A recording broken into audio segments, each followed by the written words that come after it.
trabalho da Sociedade Criacionista Brasileira envolve uma série de atividades que vão desde publicações científicas até eventos educativos. E vamos descobrir como essa organização está influenciando o debate sobre ciência e fé no Brasil.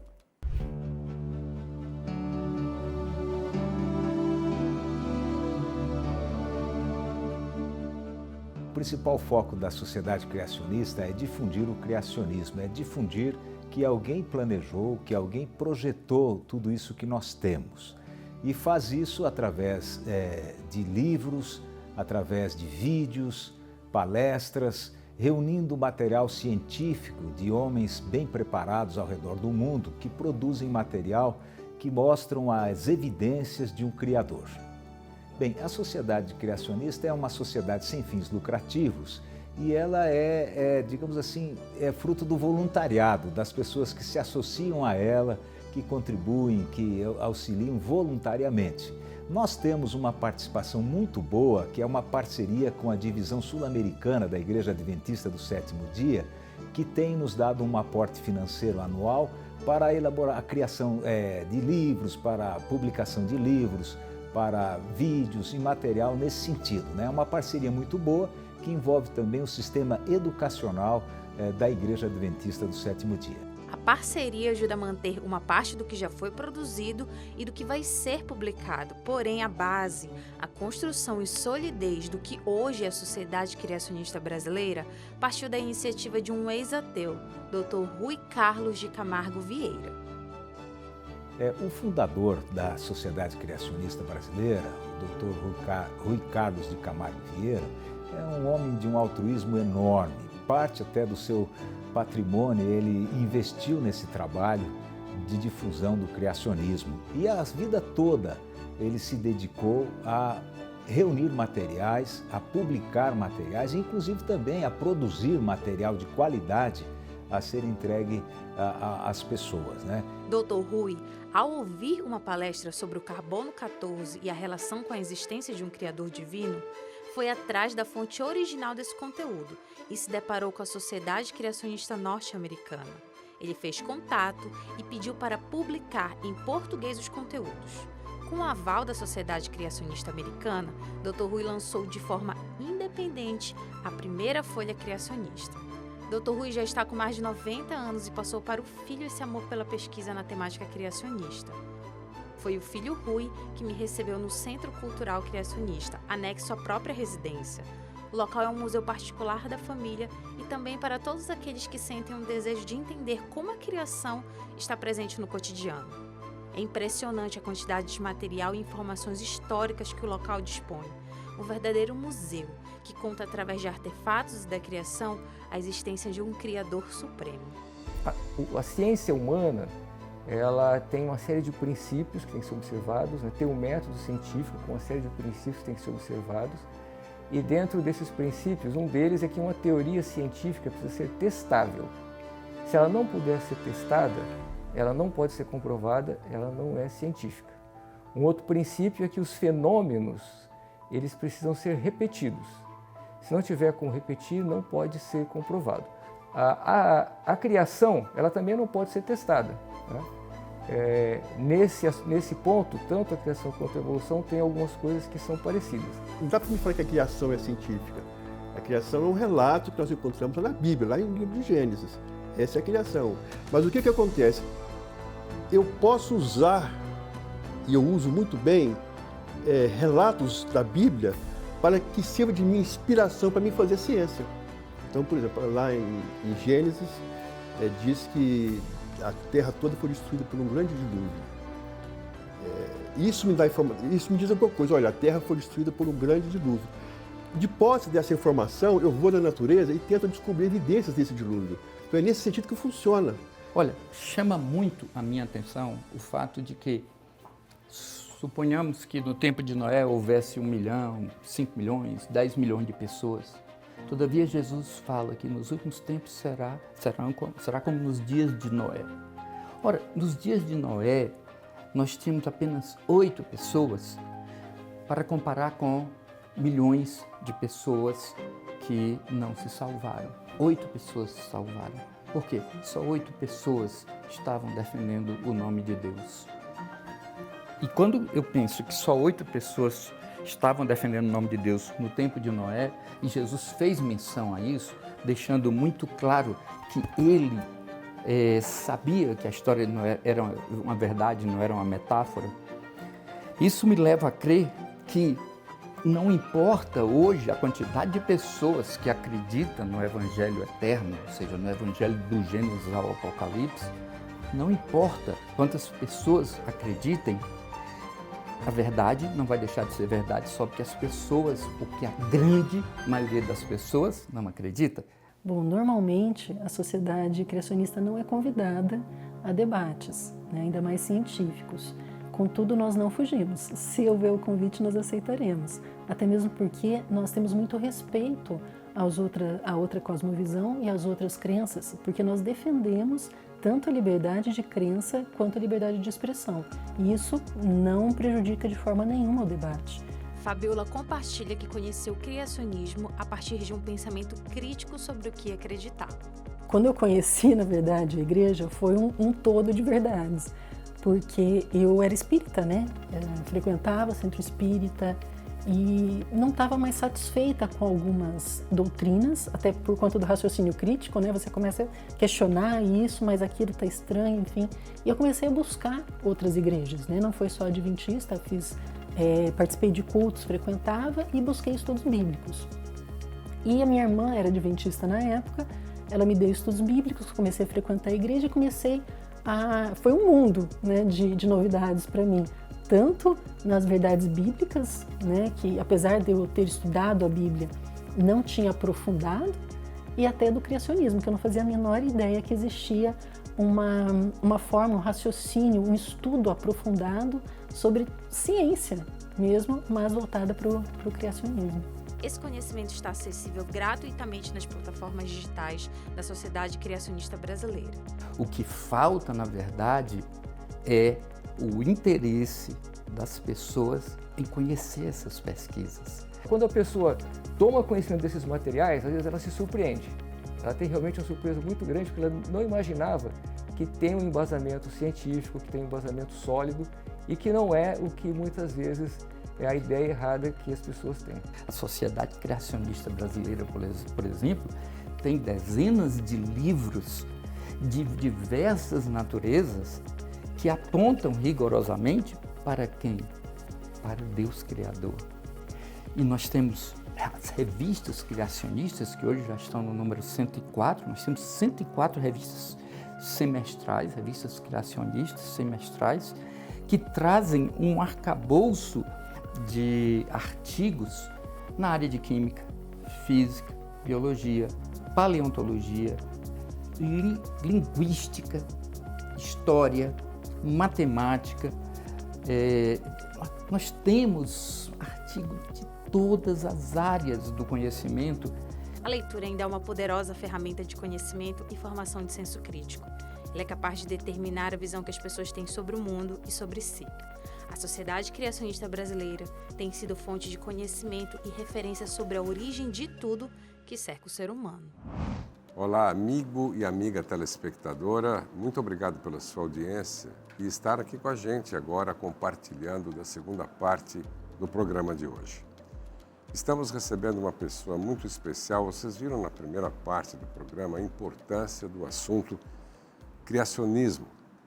E existe esta Sociedade Criacionista Brasileira, que foi fundada pelo pai do nosso convidado, muito especial, o Dr. Rui Vieira, a quem nós externamos um grande abraço, e recebemos o seu filho, que também leva o nome do pai e que está aqui com a gente, né? Você é o Júnior da família, e que está aqui e que é o atual, né, gestor, diretor executivo da Sociedade Criacionista Brasileira, que tem sede em Brasília. Muito obrigado por ter vindo de Brasília para cá, nos nossos estúdios, para compartilhar um pouco sobre essa importante sociedade que tem feito um trabalho extraordinário de divulgação das verdades bíblicas. Obrigado pela sua presença. Nós que agradecemos o convite e sentimos muito honrados de estar aqui nesse momento.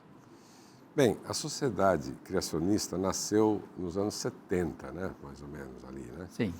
E vários idealistas, a maioria doutores, professores, pessoas de grande nível intelectual, acharam por bem formar um grupo para divulgar e até, de certa forma, confrontar o evolucionismo com o criacionismo. E ela continua com essa missão, de sempre levar a verdade bíblica e fazer os debates, dar as informações, prover literatura para que as pessoas que às vezes têm dúvidas se fomos feitos pelo acaso ou tem um Deus criador, tire as suas dúvidas, não é isso? Sim. Como é que ela está hoje constituída aqui no Brasil? Então, nós iniciamos juntamente com alguns membros da família em 72. Naquela ocasião, eram poucas as pessoas que atuavam, né? Oficializamos a institucionalização dela no ano de 2000. A partir de então, é que ela se tornou personalidade jurídica, né? A exemplo da Sociedade Bíblica do Brasil, ela é interdenominacional. Então, nós temos associados de todas as denominações. E ela, no Brasil, atua não somente lá em Brasília, como em vários outros lugares. Nós temos feito seminários de filosofia das origens, em vários locais. Também temos participado de encontros em igrejas evangélicas, em escolas que têm nos convidado. Dessa forma, a gente tem procurado disseminar o criacionismo. Bem, você trouxe aqui, eu queria mostrar para o telespectador uma peça bastante rara, importante, que é esse primeiro livreto, né? Sim. E esse livreto também tem uma história, né? Deus está por trás dele, né? Foi a primeira publicação que vocês fizeram no Brasil sobre o assunto, né? Exatamente. Em 1972, no mês de abril, nós publicamos os 2 primeiros números e fomos convidados para estar presentes num encontro de universitários na cidade de Manaus. Eu tenho aqui, que você trouxe também, um outro livro que eu queria mostrar, que também aconteceu um milagre aí, né? Não era para chegar também, né? Não era para chegar. É esse livro aqui, ó, Criacionismo Bíblico. Fale sobre ele. Esse livro, nós fizemos a tradução de uma edição de uma instituição alemã, congênere a nós, e ela saiu do Porto, veio para o Brasil, e aí a carreta que estava levando 4.000 volumes para Brasília, ela acabou tombando, e aí o pallet com todas as coisas que estavam dentro também sofreu dano dessa colisão. Mas, felizmente, apenas alguns exemplares que foram avariados, e eu trouxe um desses exemplares para mostrar aí o que aconteceu. Olha aqui. Inclusive, aí com a capa plástica. Né? Então, foi realmente um milagre de Deus de acompanhar aquela mercadoria naquela ocasião. Chegar ao seu destino. Bem, e quais são os próximos passos, né? Quais são as próximas metas de vocês aí para os próximos anos, em termos da sociedade criacionista brasileira? Nós temos um projeto que é um museu virtual de história natural, em que todo o acervo que nós temos lá no nosso centro cultural está sendo feito imagens e vídeos e fotografias para constituir um site em que a pessoa pode visitar o museu. E também na língua portuguesa, espanhola e inglesa, ampliando então esse leque, digamos, de informações. Então ela é uma espécie de uma visita a um prédio de 5 andares, que cada andar tem um aspecto, um da geologia, outro da paleontologia, outro da biologia, outro da astronomia e assim por diante. Como se estivesse visitando um dos grandes museus do mundo. Bacana. Então isso vai levar tempo, precisa fôlego e dinheiro, né? Sim. Mas eu imagino que vocês já estão provendo, a própria Federação dos Empreendedores deve também ajudá-los nessa tarefa, né? Sim, com certeza. Muito bem. Olha, tem uma pessoa aqui que tem um recado para você, para sua família, também para o seu pai, que é bem chegada de vocês e que presta uma homenagem a esse trabalho. Vamos ver juntos? Pois não, vamos ver. Quando eu ainda era estudante universitário lá em Florianópolis, na Universidade Federal de Santa Catarina, recém-convertido ao criacionismo, enviei ao Dr. Ricardo de Camargo Vieira uma apostila na qual eu reunia ali as principais ideias, argumentos que me fizeram abandonar o darwinismo e me tornar um criacionista. Eu imaginei que ele não teria tempo para analisar aquele conteúdo, mas mesmo assim enviei pelo correio o material. Pouco tempo depois, ele me ligou de Brasília e dedicou mais de 1 hora naquela ligação telefônica a um estudante desconhecido, ali de Santa Catarina, dando sugestões, fazendo observações em cima do material que ele havia enviado e, posteriormente, essa apostila acabou sendo publicada pela CPB, Casa Publicadora Brasileira, com o título de A História da Vida. Eu fiquei maravilhado com a humildade, a atenção que aquele gigante que sempre me inspirou me dedicou naquela ligação. Eu tenho procurado fazer um pouquinho, pelo menos, daquilo que o Dr. Rui fez comigo, ajudando as pessoas a terem contato com o criacionismo e também com a Sociedade Criacionista Brasileira, que ao longo de mais de 50 anos tem abençoado muitas vidas, como a minha mesmo foi.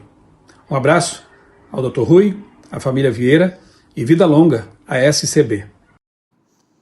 Parabéns aí pelo trabalho de vocês. Muito obrigado. Eu queria também, em nome da Federação dos Empreendedores da Igreja Adventista e em nome do programa, deixar com vocês 2 lembranças, né? Com você aqui e também vale isso para o seu pai. Certo. Esta é um certificado, né? Um diploma. Obrigado. Sobre a participação de vocês e o reconhecimento desse trabalho que está alinhado com a missão da nossa igreja e dos princípios da Federação dos Empreendedores, e um bottom que oficializa a sua presença aqui no programa aqui em Jacareí da Novo Tempo. Muito obrigado por ter estado aqui com a gente. Ok, agradecemos. Olha, nós estamos chegando ao final do programa, mas a gente se sente muito honrado em receber pessoas que se preocupam em levar a mensagem através da criação e dispostas a fazerem o contraponto com outras teorias, com amor no coração, para que pessoas como vimos agora o depoimento serem transformadas e serem aliadas desse processo de estar aos pés de Cristo. Muito obrigado por fazerem esse trabalho que atinge muitos corações, não só no Brasil, mas fora do Brasil. Ok, nós agradecemos. Podemos também divulgar as nossas mídias sociais, né? Sim, que estão aí, ó, já estão aí no ar. Instagram, Facebook. Estou tudo aí. Agradecemos. E além desses que está na telinha, tem o próprio site da Fé que está à disposição para fazer também essa conectividade com vocês. E o nosso programa vai ficar disponível aí, né, nas redes sociais por muito tempo. Pois não. Obrigado pela sua participação.